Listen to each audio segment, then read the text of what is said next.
Been a crazy year for me, crazy year. I don't know if you know, in April, it was discovered my wife had a brain tumor. I'm not even making this up. It was removed, she's great, everything's good. Thank you.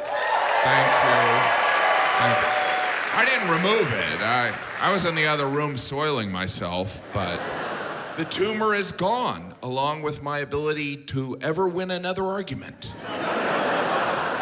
It's not like I was winning a lot before, but now I'm retired. And luckily, my wife's not the type to bring it up. Well, once she did. She was like, you know, I did have brain surgery. And I couldn't be like, yeah, that was like a month ago. It's time to move on, you know? What about my seasonal allergies? We all have our cross to bear. It was crazy. You know, the surgeon told me the tumor was the size of a pear, which is scary, but also confusing. I was like, did he go to med school or a farmer's market? But tumors are often compared to fruit. A pear, a lemon, a grapefruit. Interesting fact, worst tumor, grapefruit. Worst fruit, grapefruit.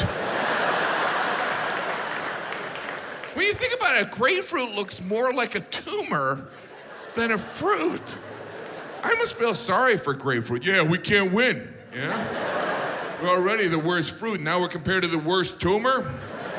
Well, at least we help old people poop. That is the worst impression of a grapefruit ever. It's kind of unfortunate that there's another fruit that's much smaller named grape. Because you know there's situations in doctors' offices, we found a tumor, it's the size of a grape. Thank God I didn't finish. Grapefruit.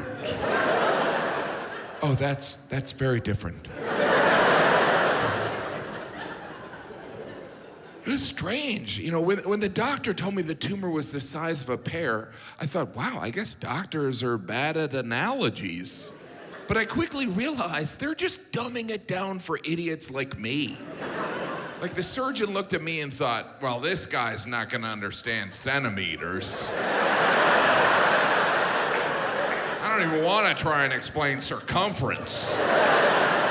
Based on appearance, he doesn't eat fruit, but he's probably seen a pear when he's at the grocery store buying ice cream. I don't know why the surgeon sounds like Andy Rooney. Ever notice tumors look like fruit? By the way, if you don't know who Andy Rooney is, you're a child.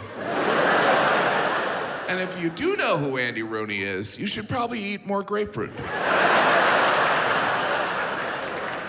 Tumors compared to fruit, sometimes they're compared to balls, like a golf ball or a softball. But the surgeon looked at me and thought, I'm gonna stick with food. I got a better shot of this fat ass understanding.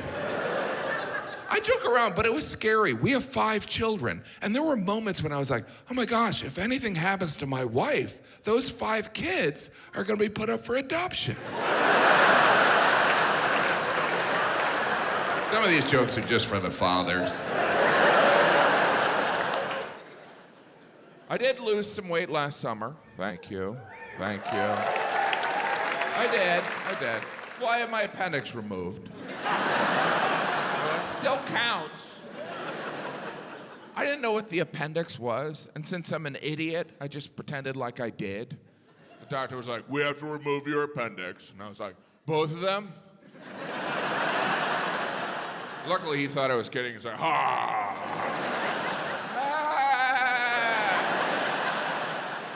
so grateful he didn't call me out. I don't know what it would have said, you know, like, there's only one appendix. Oh, appendix, I thought you said lungs. To me, they sound similar because I'm dumb. I didn't know what the appendix was, but I don't feel that bad. The doctor told me science isn't even sure what the appendix does exactly. Science isn't even sure why the appendix exists. And I heard that and I was like, oh my gosh, the appendix is like a Kardashian. It is.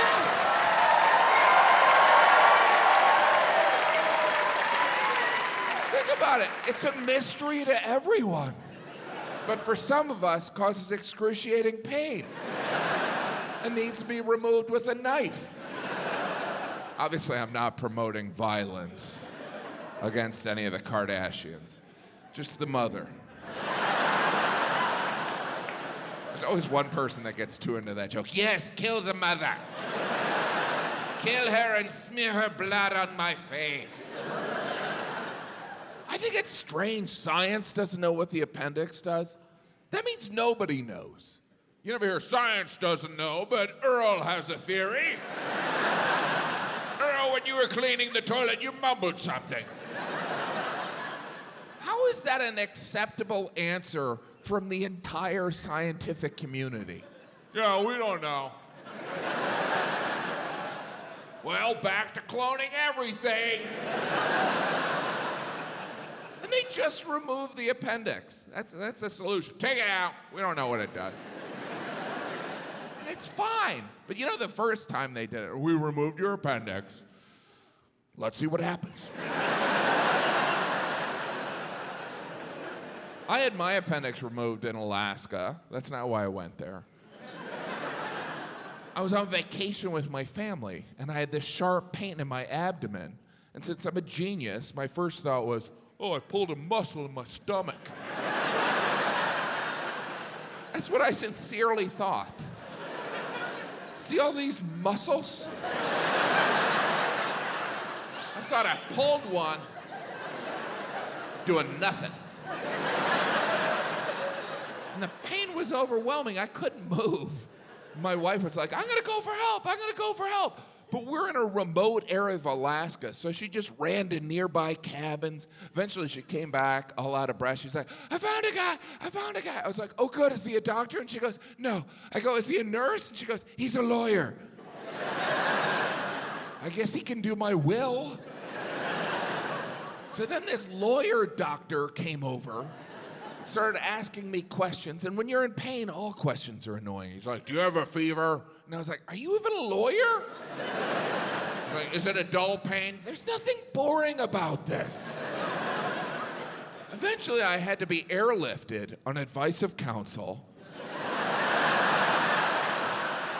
I was airlifted, which was embarrassing, because unlike a heroic airlift of someone from a natural disaster or a wounded soldier, I was just a fat guy with a tummy ache. The helicopter pilot was like, wait, your stomach hurts? Yeah, it's real sore. Do you know how much it costs to rent a helicopter? But my tummy hurts. I knew it was expensive. I sat on that helicopter the entire ride, just holding my stomach and praying, please don't let this be gas. Sweet Jesus, don't let this be gas. Because if it's gas, I don't think I can return to my family. Hey kids, Daddy's back, had some gas. Took a helicopter ride. None of you wanted to go to college, did you? A little out of our price range now. We don't know what caused the gas. It might have been Daddy's 3 breakfast burritos. Pretty much a medical mystery. I was airlifted to the closest hospital. They removed my appendix. They did a good job. I mean, I'm female now. The surgeon who removed my appendix, his name was Dr. Muffaletta, which is also the name of a delicious New Orleans sandwich. And I do look like a guy who would know that. So when he introduced himself, I was like, am I being visited by the ghost of Sandwich Past? Is Nurse Po' Boy about to come in? I woke up after the surgery, covered in Mardi Gras beads. No, I woke up and there was a nurse standing there and she was like, the surgery was a success. Just let me know if it hurts when you pee. And I was like, where's the appendix? How exactly did you remove it? This doesn't sound like a success at all. Then she explained, right before the surgery, they inserted a catheter. I didn't know what that was, so I was like, oh, okay. Then I started piecing it together. Hurts when I pee, catheter. I'm suing this hospital. The You'll be hearing from my lawyer, doctor. What monsters. If given a choice of peeing all over myself or having a tube inserted in my penis, I'll take the pee shower. I guess I'm old-fashioned, you know? Checking out of the hospital, the desk clerk was so excited. He was like, you had your appendix removed. I had my gallbladder taken out. And I was like, we should vacation together. What are the odds? 2 fat Americans had surgery on their digestive system. I was released from the hospital the day after the surgery. They gave me painkillers. They also instructed me to do some walking, which I assume was part of the recovery, but it kind of felt like a commentary on my weight. Have you ever done any walking? Have you ever leaned forward and let your legs propel your fat ass? Let's take a break from your motorized scooter. My wife she had an amazing team of doctors. She had the brain surgeon. She also had an ear, nose, and throat doctor. Ear, nose, and throat, that kind of sounds like they didn't make the cut for brain surgeon. I want to be a brain surgeon. You know what? Let's stick with the ears, nose, and throat. You'd be better with the things surrounding the brain. Can I have the eyes? You know what? Let's stick with the ears, nose, and throat. We promised the eyes to the nerd at Lens Crafters. Why pick on optometrists? Those ear, nose, and throat doctors, they must look at dentists and think, just teeth? That's it? What about the tongue? Not the tongue, just the teeth. You just work on teeth, surgery on teeth? Oh, I don't do the surgery, that's the orthodontist. I mostly scrape stuff off of teeth while I listen to 80s music. I love Debbie Gibson. When you think about it, dentists, they don't do the surgery. They don't even clean the teeth. They're like, you guys do everything, and then I'll come in and jab them with a sharp object. Well, I listen to Debbie. I did figure out what type of doctor I would want to be, which is an anesthesiologist. Because just once, I'd like to walk in a room and go, hi, I'm Dr. Gaffigan. I'm going to give you some drugs so you can't talk or move. And one of these strangers is going to cut you open. Good luck. What draws someone to anesthesiology? It's like, I like medicine, but I really enjoy getting people high. If I can combine the two. I also prefer to sit during surgery. You ever see the anesthesiologist during surgery? They're always sitting there like, I don't even know why I have to be here. Yeah, they're still alive. Anyone got the Wi-Fi password? But I have a newfound respect for doctors, I do. Because when you think about it, unless we're sick, we listen to absolutely nothing doctors tell us. They're like, you should lose weight. Never gonna happen. What else you got? You should exercise. Does eating French fries count? Get out of my office. I don't even listen when I bring my kids to the doctor. The doctor's like, to avoid an infection. I'm like, my wife's like, what'd the doctor say? Don't pick the scab. I don't listen to nerds. That was the only time I would ever see a doctor is when I bring my kids in. Sometimes I'd try and horn in on a pediatric appointment. The doctor would be like, how's little Mikey doing? Mikey's good, he's good. He's a little worried about this mole I have on my arm. Yeah, I explained to Mikey that I've always had the mole, but Mikey thinks it might have changed colors. Jim, would you like to make an appointment? No, it's Mikey, he just needs a thumbs up or a thumbs down on the mole. I know Mikey doesn't want to play the Hippocratic Oath card, but you have to tell us, don't you? It's nice to have a partner, someone looking out for you, you look out for them. Like I did 2 weeks of shows out of town in December, and when I came home, my wife informed me that she made me an appointment for the gastroenterologist. If you're unfamiliar, that's the doctor that sticks the camera up your butt. I mean, they do other things, but that's what they're famous for. That's probably how they attract people to the field. You like photography? I got a job you're gonna love. asked my wife to set up this appointment. I wasn't sick, I didn't have any symptoms. She just did it because she was looking out for me. So she casually brought it up. She goes, just so you know, I made you an appointment for the gastroenterologist. And I said, just so you know, I won't be going. She was like, why wouldn't you go? It's just a consultation. I said, well, it's the principle. I'm an adult. I make my own decisions. Thank you. Anyway, so I'm at the gastroenterologist. The doctor starts to describe the procedure, and I said, look, I should probably let you know I don't really enjoy getting my picture taken. I would be open to an ultrasound. I think a lot of men are curious what the jelly on the belly feels like. Anyway, the doctor, he didn't think it was funny. And I knew it was precautionary, so I agreed. So he went over to his computer and he goes, all right, my next available appointment is in 3 months. And I was like, 3 months? This was in December. I didn't know if I wanted this procedure hanging over my head during the holidays.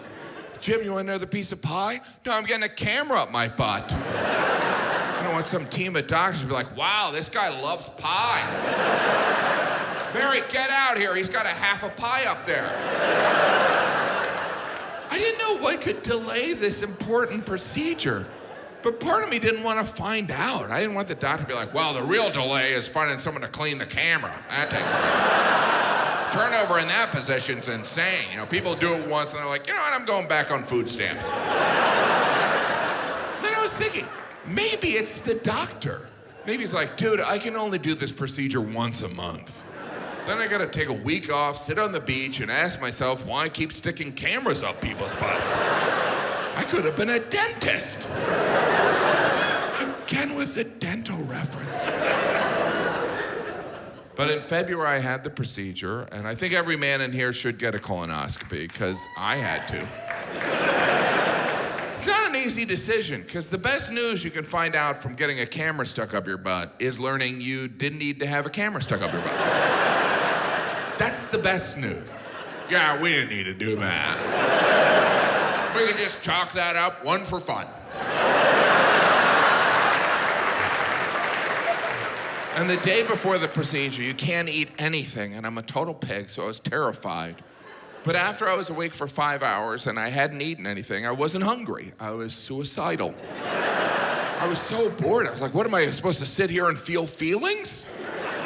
And then at noon and at 6 p.m., you have to drink this serum that I believe is made by a collaboration of X-Lax and Taco Bell.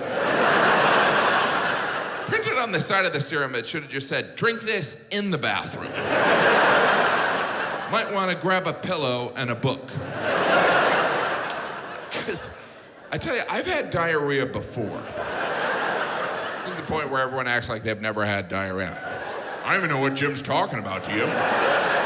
Yeah, I'm the only one who's had diarrhea in a hotel hot tub. Okay. Like we're at the same hotel. No, I've had diarrhea. I don't want to brag. No, I've had diarrhea, but calling what this serum did to my body diarrhea is an insult to the word diarrhea. My body made noises I didn't know existed. At one point, I thought I stepped on a puppy. I was in the bathroom for hours, checking email, ignoring phone calls. Because serum or not, you can't answer the phone in the bathroom. Because you can't hide the fact you're in the bathroom because there's an echo. Are you in a well? Yes, I'm down here in a well. Just no kids in this well, making sure no kids fell in. But I kept getting this call from the doctor's office, and I thought there might be important information, like someone saying, do not drink the serum. So I answered it, and it was just someone confirming the appointment. And I don't know how someone's supposed to sound when they confirm a colonoscopy, but this person was really casual. They're like, hey, how are you? So we're gonna see you tomorrow? What, are we having brunch? I thought I was getting a camera up my butt. She gave me the address. The next morning I went there. It wasn't at a hospital or a clinic. It was at some building. Just picture where you imagine the black market would harvest human organs. what am I doing here? And I took an elevator to the basement. There was this huge space with all these makeshift rooms with shower curtains. And I was led into one. There was all this talking. You know when you're nervous and you think you hear things? I thought I heard someone go, I can't believe he's here. I want his kidney. And I was terrified. And then eventually an anesthesiologist walked in. He gave me a shot and he goes, I just want to go through what's going to happen. Right now I'm giving you some medicine which will knock you out. And when you wake up, you won't remember anything.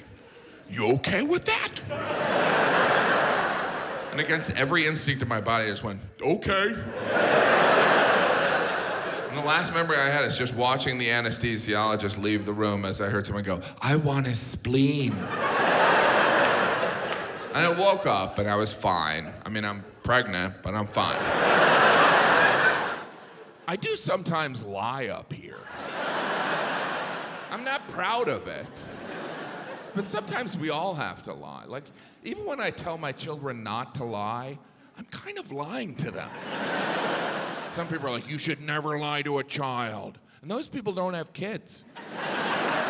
Because when you have kids, you lie to them all the time. You're like, you wouldn't like this ice cream. It's very spicy. I'd share, but Santa said I can't. Now, why don't you go to sleep so I can wrestle your mom?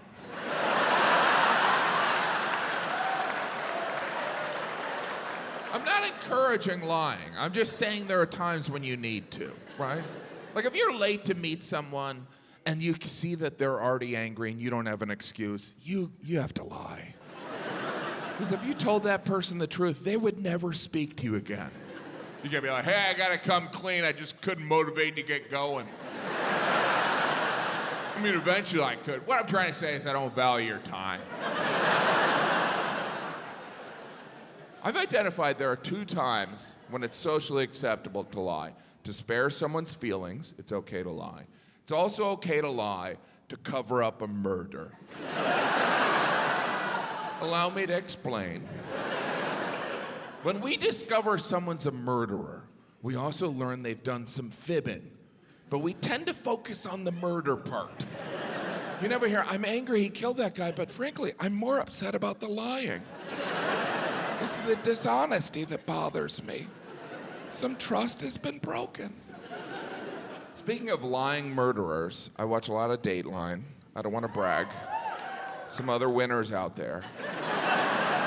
If you're unfamiliar or you have a life, Dateline is a news magazine show, like 60 Minutes, but at one point, Dateline just went all in on murder. And it's usually spousal murder. Like if you watch Dateline, it appears most marriages end in murder. Every episode starts the same. They had the perfect marriage. But you know someone's getting killed. A husband, a wife, sometimes they'll get someone else to kill their spouse, which seems impersonal. It's like you took a vow, do it yourself. Anyway, I was watching this one episode of Dateline about this guy who murdered his wife. It was gruesome. I was watching with my wife on our anniversary. My wife didn't care. I mean, she wasn't thrilled I was taking notes. What are you writing down? This guy's just sloppy. It's like he's trying to get caught. If anything, this guy's plan was foolproof. What he did on his anniversary is he threw a party for him and his wife, and they invited all their friends so that they could see how happy they were. And then the next morning, he took his wife fishing. He rented a boat, he brought a cooler, some tackle, 3 concrete blocks, and a tarp. You know, for fishing. And he would have gotten away with the whole thing. But 3 months after his wife disappeared at sea, he got engaged to a stripper, which is kind of suspicious. And to celebrate their engagement, they dropped acid, as tradition would have. And while tripping on acid, he admitted the whole thing to his fiancée. And she turned him in because she didn't appreciate the dishonesty.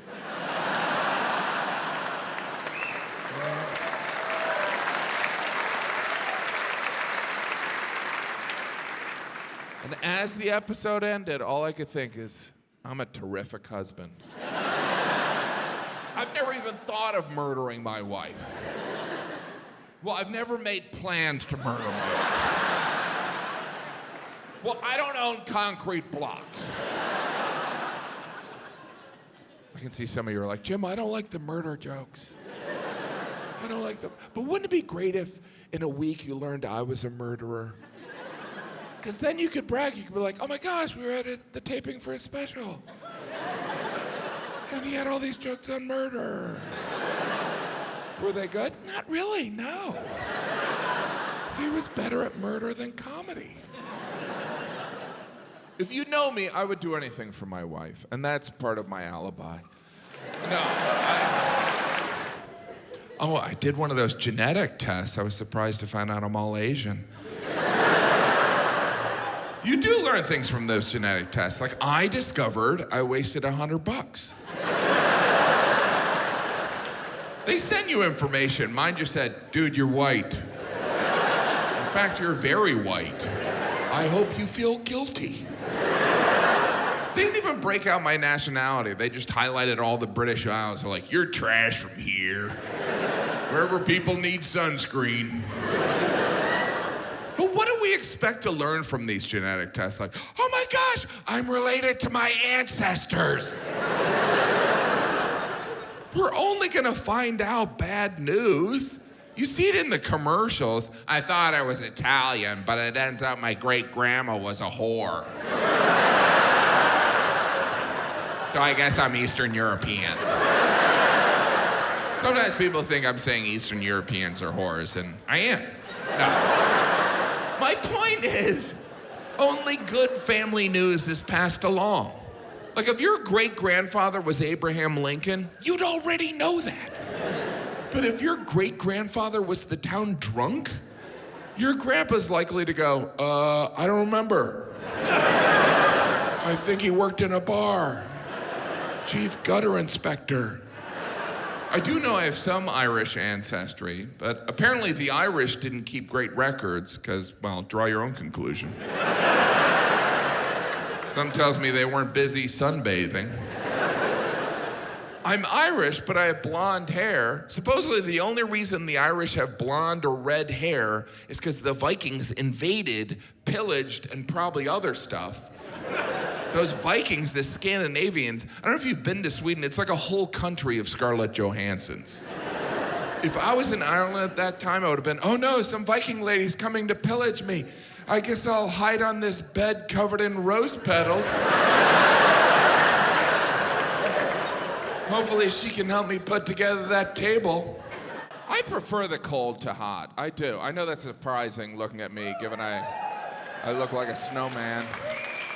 But I prefer the cold, you know? Last summer, I was in Las Vegas. It was 114 degrees.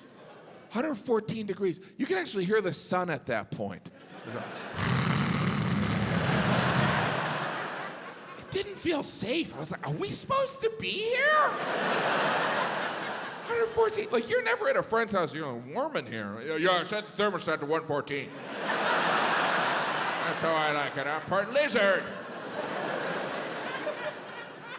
Thermostats don't even go up that high. Meat thermometers do. I think God is just cooking people in Vegas. Oh, no one's smoking. I love smoked meat. It was 114 degrees, which was shocking, but not as shocking as how casually Las Vegas residents just went about their day in that heat. It was like, you were like, let's play Frisbee. Time to walk the dog. I was like, get inside! The earth is on fire! Get inside and beg for God's forgiveness. You've obviously angered him. That's why Vegas is called Sin City. It's the same temperature as hell. I have a friend from Vegas. I told him it was 114. He goes, that's nothing. I'm like, no, that's something. That's actually the temperature you boil water at. He's like, it's not that bad. Not if you're making ramen. He's like, that's our summer. That's not summer. Summer is when you barbecue on a grill, not the sidewalk. It's so weird to be places where summer is the enemy. I was Like in the Southwest, they talk about summer like it's an ex-lover they never want to see again. We gotta get out of here before summer gets here. Last year I couldn't leave my house when summer was here. You ever notice the further north you go, the more obsessed people are with summer? Like in February, I was in Bangor, Maine, and everyone was talking about summer. Everyone I met, they're like, you gotta come back during summer, you gotta come back. Which is a strange way to greet someone. Hi, how are you? Come back later. And it was everyone. Or, you gotta come back during summer. You gotta, yeah, but I'm here now. Just make sure you come back. I didn't want to come the first time. But I love how northern cities sell summer. They're like, summer here is unbelievable. It's perfect. For 1/12 of the year, it's ideal. Otherwise, it's a tundra filled with alcoholism and depression. But for those 13 odd days, it's worth it. I don't know if you can tell by looking at me, but I'm kind of obsessed with not being interested in fashion. It's something I care deeply not about. And I'm aware that not being into fashion is a fashion choice, right? How annoying is that? It's like, oh, you're not into fashion? That means you're in the normcore. Why can't I just wear clothes to cover my disgusting body? Why must it be a choice? Because the only choice I make when it comes to clothing is, does it still fit me? I don't know if you've had an opportunity to fat out of clothes. That's a special feeling. There are watershed moments in your life, right? When you hold your newborn child or you fat out of a t-shirt. It's amazing, because you don't even go to the obvious conclusion. You're like, well, this sure used to fit. I haven't grown since I was a teenager. Oh, I'm a fat ass. Well, time for a burrito. I don't know. The best is when you pack for a trip and you fat out of clothes, but you don't realize until you get there. You sit there and you go, well, I guess I could wear that as long as I don't breathe out. Or sit down. You ever wear a shirt you can't sit down in? Yeah, you know what? I'm gonna stand. I know it's Thanksgiving. I'm more thankful standing. Better angle for carving. I still have all the clothes that don't fit me. They're in my closet in case I have a dramatic weight loss over a weekend. It's ridiculous. It's like I'm curating an exhibit of my weight gain. Well, that suit was from 30 pounds ago, and that sweater was from last winter, and this shirt never fit. Have you done that? Have you bought clothes that don't fit thinking that'll be the incentive to lose weight? It's like, well, I've only gained weight for the last 40 years. Maybe this shirt will turn it around. How'd you lose weight? I bought a shirt. It worked. No, fashion's kind of wasted on me. You know, like those fashion shows. To me, fashion shows just look like skinny teenagers walking around in their parents' clothes looking for food.